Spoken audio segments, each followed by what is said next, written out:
Hello and welcome. I'm Pratap Singh. You're joining us on Newsx. Our big focus this hour: Pakistan's response to India's strikes on its terror camps and air bases has been defined by one word: denial. But truth has been spilled out yet again, and it has come now from none other than Prime Minister of the country, Shehbaz Sharif. While addressing a ceremony held at the Pakistan Monument on Friday, Sharif revealed a host of things. The first admission was a 2:30 a.m. phone call from Asim Munir, who informed him about Indian ballistic missiles hitting Pakistan's airbase near Rawalpindi, the Noor Khan Airbase. The second admission was the fact that he was swimming during the conflict on the 10th of May. Let's in fact listen in.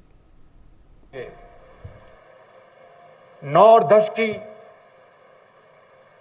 दरमियानी रात में तकरीबन 2:30 बजे सिपह Salaar general Saeed Asim Munir ने मुझे secure phone पे मुझे बताया कि वज़ीर-ए-आज़म साहब, हिंदुस्तान ने अपने बैलिस्टिक मिसाइल्स अभी लॉन्च किए हैं, एक नूर खान एयरपोर्ट पे गिरा है और कुछ और दूसरे इलाकों में गिरे हैं। सुबह का वक्त था, मुझे सुबह में फजर के बाद मैं स्विमिंग करता हूं, तो मैं एहतियातन अपना सिक्योर फ़ोन साथ ले गया और मैंने ज़िया को कहा कि ज़िया यार, अगर कोई घंटी बजे तो मुझे फ़ौरन बताना। So I think what I'm saying is that we are not fighting this menace just to restore peace in Pakistan. It is for the world at large. Imagine if our brave armed forces, our soldiers, our officers had not engaged them, these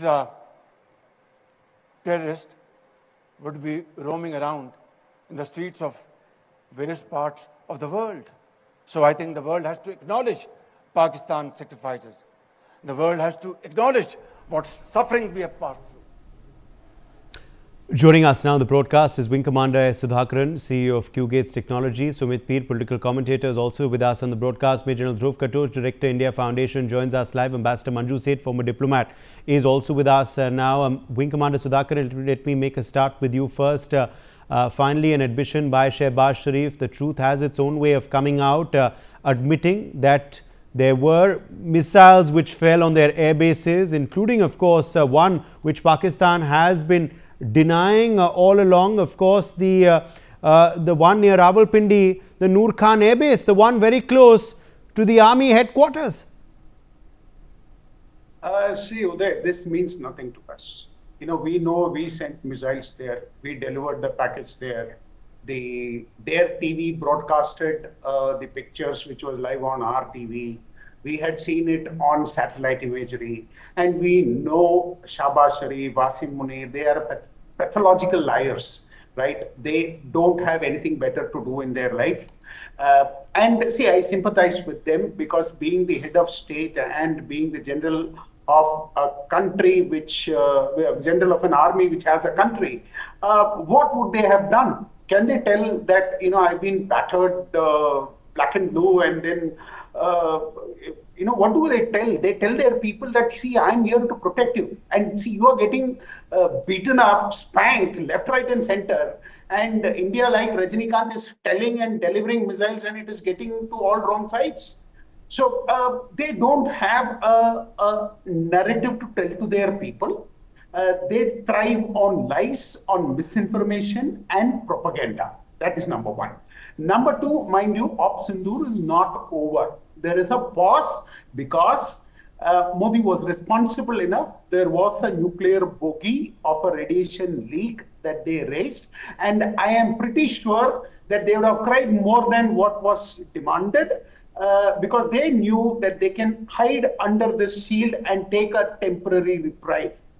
Had it not been the case, the second wave would have gone, the third wave would have gone, and nothing of Pakistani Air Force or their times of the military establishment would have seen the light of the day. Asim Munir had seen that coming. So they needed a pause, somehow from somewhere. In between this, Trump has jumped in, wagging his tail. He wanted redemption, and it now is coming clear that it is getting increasingly clear that there is a significant amount of money which is being transferred into a blockchain startup, which out of which 60% is owned by the Trump family, which is coming out of Pakistan. Now, these are serious news that are coming out. So having said that, the Operation Sindoor is paused. What is the future of Operation Sindoor? Has Operation Sindoor met its objective? Answer is no. Why? Because the Indian state had very clearly said, our whole first objective is to go behind the perpetrators of this massacre that was committed in Pahalgam. Now, who are the perpetrators? The perpetrators were not certainly those 4 terrorists who came there. It starts from Asim Munir, Hafiz Saeed is involved in it, Masood Azhar is involved in it, and we cannot forgive Dawood Ibrahim, Syed Salahuddin, and the DGISI. So to me, they are on the crossfire.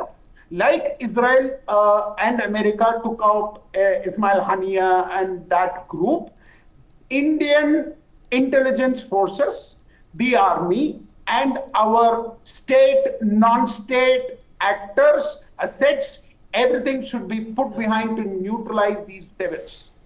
That is our objective.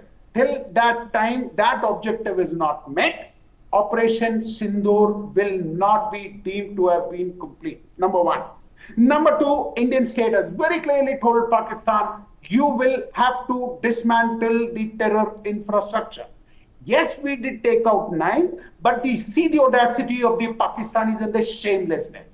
They went with a begging bowl to the IMF, got loan, and the next day, the first thing they do is to give that money to that same terror infrastructure as arms. Absolutely. Now, this is not acceptable. Yes, absolutely. Sumit Peer, let me quickly draw you in here. Sumit Peer, clearly, of course, once again, the truth has its way of coming out. Pakistan may continue to spread lies, to India and to the world at large. They've been doing it for not just the last few days, but the last few decades. However, the truth has its way of coming out.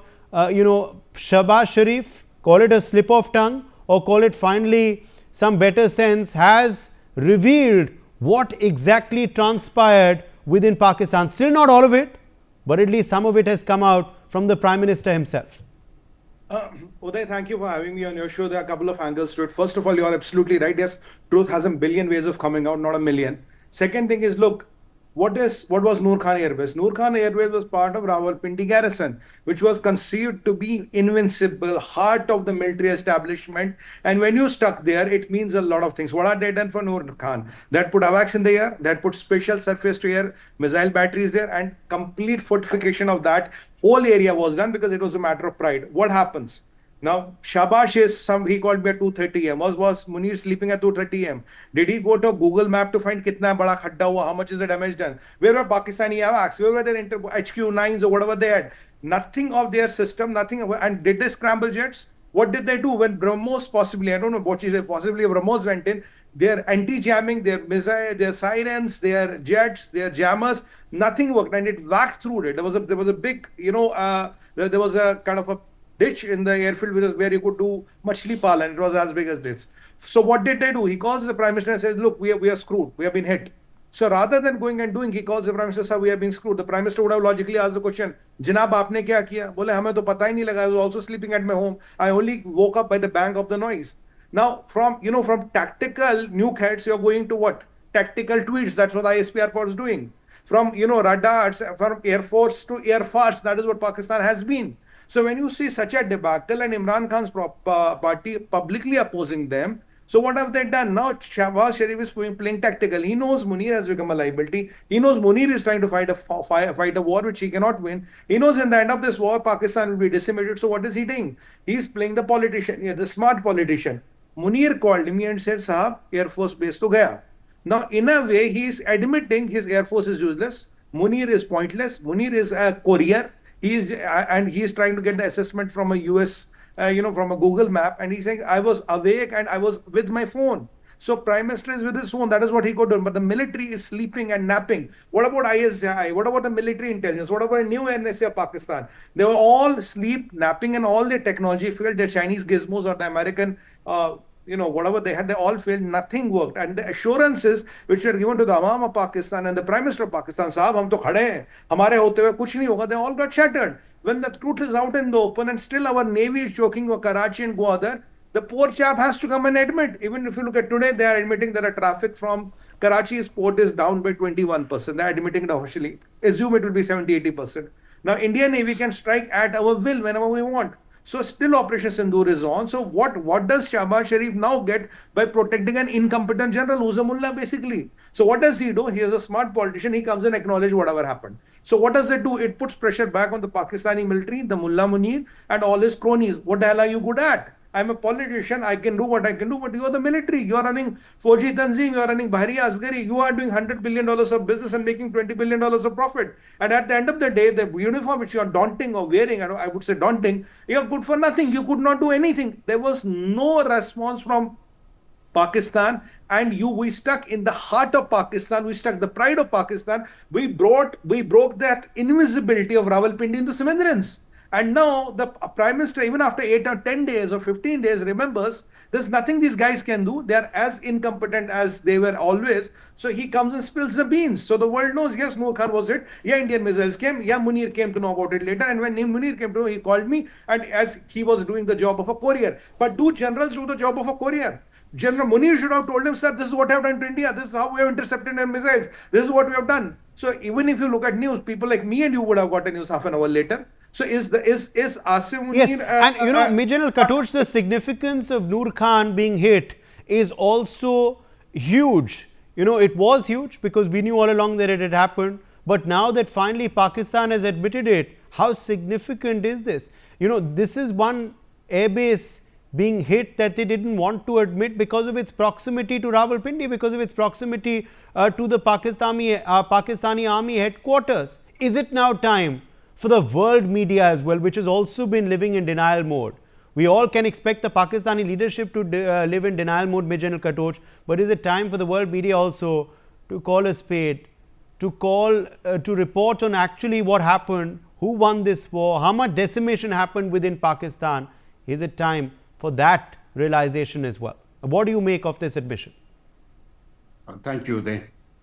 Well, let's be straight about one thing.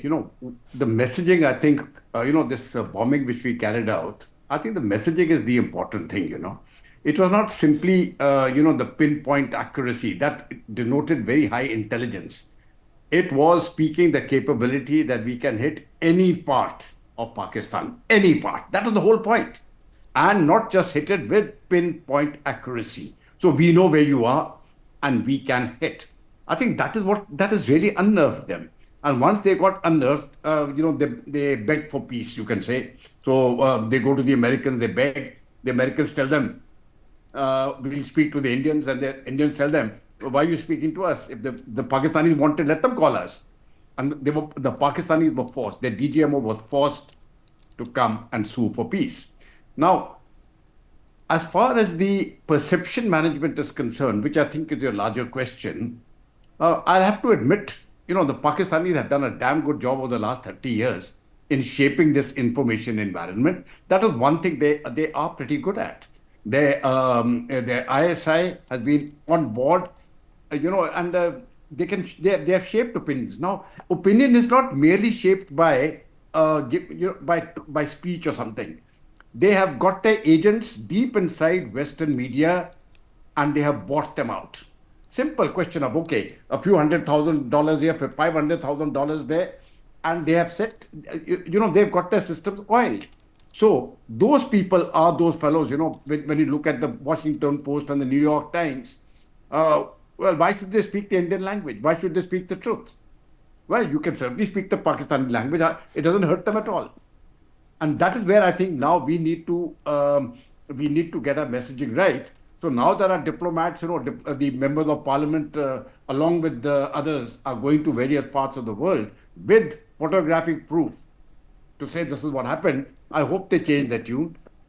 Later on, even the papers like the Washington Post and the New York Times and certain British tabloids, they changed their tune. They admitted that, okay, the Indians have hit them and the Pakis couldn't do anything much. But within Pakistan, I don't think the public still thinks they won a great victory. if they feel that is a victory, may they be blessed with many such victories over the years to come. Because ultimately, they've got nothing left. They were in this particular operation, Uday, believe you me, they were actually, they were like that king without his clothes, the emperor without his clothes, and they stark their what is the word to use? Their sheer helplessness. That's the word I use. Was displayed to the world. They had to come for peace because if it had carried on for the third night, I don't know what would have happened. India made it. There's just fun, just for as a piece of information over there. After we carried out the first bit of strikes, against the terrorist targets, our DGMO actually told those fellows, their DGMO, we have done this. We are not going to go further. Now, but he also told them that if you chaps retaliate, then we are going to go much, much more. So they retaliated, and then you know how we hit them. And then they retaliated again, and then we hit them all the air bases. And then they realized they can't do it anymore. That is why they sued for peace.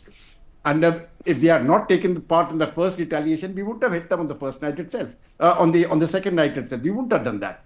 So the Indian aim was all the time very clear to seize the escalation, but the escalation had to cease on Indian terms. I think that message has gone to the Pakistani leadership. I really don't know how it's going to play out now. But the empty threats which now Shehbaz Sharif is giving, I'm afraid it doesn't work.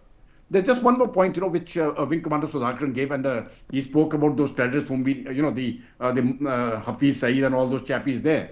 I think it goes even one step above them. Those chaps we need to get. He's very right. I think the three major culprits in this whole thing is the DGISI, the General Malik fellow. Yes. It is the Chief of Army Staff, and it is the Prime Minister. And I think they are directly complicit in what happened in Pahalgam, and they must be booked for it. Uday. Okay. Let me in fact quickly also rope in Ambassador Manju Seth. Ambassador Manju Seth also, another admission which is very, very telling is the one where Shehbaz Sharif says he was swimming in the morning when he got a phone call from Asim Munir. I mean, this shows the priorities of the Pakistani Prime Minister. A conflict has erupted with his neighbor. Pakistan is getting hammered in terms of their military, of course. Their attacks are being foiled. They are being struck back, and they are being struck back hard. Their terror infrastructure has been dismantled. This is a country in complete disarray, and the Prime Minister is swimming amidst all of this. What does this tell us? Actually, it seems like a very strange admission to make, and that too in the context of a warlike situation that was on, almost. And it is, I find it again, what as very rightly mentioned by the general, and by Wing Commander. I'm sorry, I didn't get the name. Wing Commander Sudhakaran. Wing Commander Sudhakaran, sorry. He also very rightly said, that all this that has happened, the army and they don't know that it's happened. The Air Force was unaware of the strike still, and he's calling up and saying, "I've just been told." So it's a very strange way of functioning, I must say. And for the Prime Minister to be in this very cool, I'm swimming kind of mode, I find it very strange. And also, the narrative that they're building within there. I was watching some videos which have been forwarded, on various groups regarding what the general people, the common people, including their former, Foreign Minister Rabbani, Hina Rabbani, she was also saying, all of them are saying there was nothing, it's a complete victory for Pakistan. We've hammered the Indians. We defended very well. Nothing was damaged here. All their air bases are damaged. How can they say that our air bases are damaged? That kind of language and narrative that she was using, I was a little surprised that there is within the country also the narrative building, and their propaganda is so good. Outside also it is so good. They have a whole machinery, well-oiled machinery, international media. Everywhere you can see the bias, anti-India and pro-Pakistan bias in all the possible, media, foreign governments even. And of course, we have seen it also partly in the Trump administration. And all this that is happening is something that, and I think they are confident, Pakistan is confident, whatever is happening, we'll be able to convince the world of whatever they want to convince them of. I think that is their approach, and they're not really worried. Now, whatever damage has been caused, they will tell the US, please, you come and help us. Or they'll ask China. China is standing very firmly with them. and for all the rebuilding and the resetting up of their damaged assets. I think they are very clear in their minds that, okay, it has happened. We have told our people that we are the victors. We are going to tell the world that we are. I believe this is what the kind of narrative that they're trying to build, and say that, yes, now they're admitting that it is, that there's some damage to, to Noor Khan base, but otherwise they just seem to be in a state of denial, and they know that their narrative will be accepted. That's what I can make out from all these years that I've been seeing them, observing them, and seeing how they're, how they sort of get the media and the propaganda machinery there, and how they work to get everybody, only print or only repeat what they say and not what anybody else says. And I think there in our country, India has been slightly not so perfect at in the propaganda game, and we do, I think that can be sometimes, I think, is a little setback for us, and for us to convince everybody else of what the facts are, because their narrative building is completely, usually not based on facts, from what I have been seeing.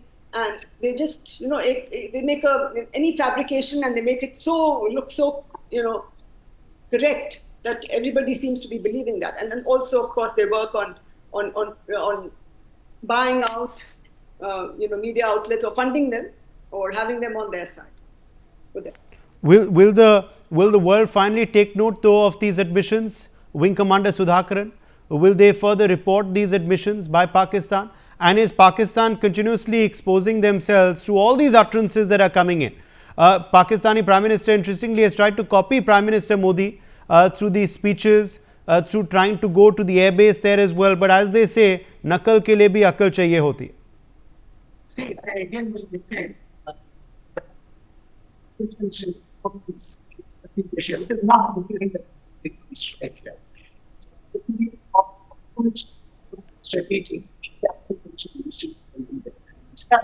I think we've lost Wing Commander Sudhakaran. We're having some technical trouble with his connection there. Sumit Peer, come in here. Nakal ke liye bhi akal chahiye hoti hai. Pakistaniyon mein akal hai kya? अरे अकल कहाँ से आएगी sir? Ivan तकवा जिहाद फिजिबल्ला वाले लोग हैं. अकल तो मदरसे में छोड़ के आए थे ना. So akal can't be there. Let's discount that thing first of all. Look, there's a fundamental difference over here. Look, when we look at India, what do you have? You have DRDO, you have DRDL, you have BEL, you have ECIL, you have ISRO. They are the bodies who provide the ace weapons for you. They get in the technology. HAL, they might be a little bit slow here and there, but they do it. What does Pakistan have? They have nothing of that kind. So what do they have? ISI, and ISI has a PR wing called ISPR. ISPR का काम है, the only job is to run propaganda, run fakery, run fake news. So from tactical, nukes that we're talking of, technical tweets, from Air Force to Air Force, when you are in a such a situation, you will use the only weapon you have is propaganda. You will also sell it to the world and sell to your people. Inshallah, fateh ho gaye. Even in 71, they were exactly doing the same. In 65, they were doing the same. There was a Pakistani panelist on your channel. He told that 71 was a draw. After 93,000 troops surrendered, the Bangladesh was drawn. He says it was a draw. The problem is that when you have a full-fledged machinery, where you have a lieutenant general level person heading it, and you have $1 billion of budget to run propaganda called ISPR. So what do you expect them to do? You expect them to produce a Akash, Agni, or a Prithvi? No. They will only produce a fakery ki factory, fakery ki bakery. That is what they are. And exactly that's what we are seeing happening, because this country relies on false and malicious propaganda, because that's what they sell to people, and that is how the mullah military nexus holds on to the power. The common man in the Pakistan will be still told, Inshallah hum fateh ho gaye, Hindustan ke humne chakke choda diye. That is what the common notion would be there. But that is what why does a military need a PR wing? How many militaries have a PR wing like ISPR? Why doesn't Bharati Sena need ISPR? Because we are delivering, we are showing to the world. Our weapons have baffled them. And what are they giving in the return? Propaganda, false and malicious thoughts and claims. Absolutely. Major General Katoch, quick last word to you. We're almost out of time. Uday, I think, while the Pakistanis may do excellent propaganda, and I grant them that, they are good at it. The point is the world capital, the people who matter, the people in the political establishment, the leaderships and the militaries, they know exactly what has happened. These 4 days has shaken the world. Leave aside Pakistan, they don't matter at all. They have shaken the world. You have got that capability and capacity to stop incoming missiles. and you have got the capacity to deliver missiles with the best systems in the world, which the Chinese, they try to produce there, they couldn't do anything. So I think that is very, very strong messaging. We don't need a propaganda wing, very frankly, and let the Washington Post and New York Times say whatever they have to do. On the ground, people know the truth. The people in power know the truth. And I think this has been a game changer. I will even go to the extent of saying India has arrived and the world knows it. Uday. All right. My thanks to all of our guests for joining us on this discussion.